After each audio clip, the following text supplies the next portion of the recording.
السلام علیکم معزز ناظرین، اگر آپ ہمارے چینل میں نئے ہیں تو ہمارے چینل کو سبسکرائب کر دیں تاکہ ہر نئی آنے والی ویڈیو کا نوٹیفیکیشن آپ کو ملتا رہے۔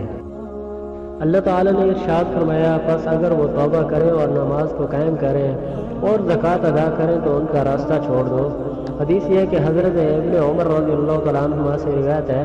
کہ رسول صلی اللہ علیہ وسلم نے ارشاد فرمایا، مجھے حکم دیا گیا کہ میں لوگوں سے قتال کروں یہاں تک کہ وہ اس بات کی گواہی دے دیں کہ اللہ تعالیٰ کے سوا کوئی معبود نہیں اور محمد صلی اللہ علیہ وسلم اللہ کے رسول ہیں، اور نماز کو قائم کریں اور زکوٰۃ ادا کریں۔ بس جب وہ یہ سب کر لیں تو ان کے خون اور مال مجھ سے محفوظ ہو گئے، مگر اسلام کے حق کے ساتھ، اور ان کا حساب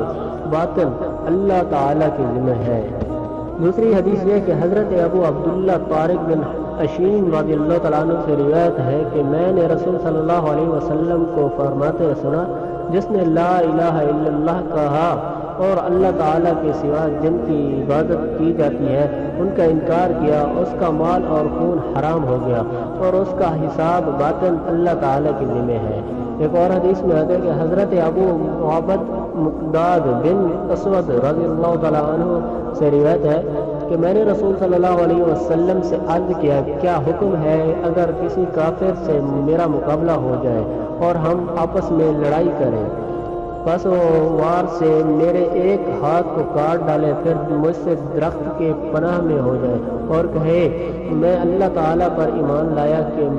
کیا میں اس کو قتل کر دوں؟ اس کے کہنے کے بعد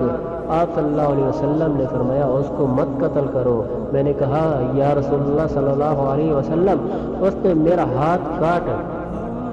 ڈالا اور پھر یہ کہا۔ کاٹنے کے بعد آپ صلی اللہ علیہ وسلم نے فرمایا، اس کو مت قتل کر، اگر تو نے اس کو قتل کر دیا تو تیرے مرتبے میں ہو جائے گا، اس سے پہلے کہ تو اس کو قتل کرے اور تو اس کے مرتبے میں ہو جائے گا، اس سے پہلے کہ وہ کلمات اپنی زبان سے نکالتا۔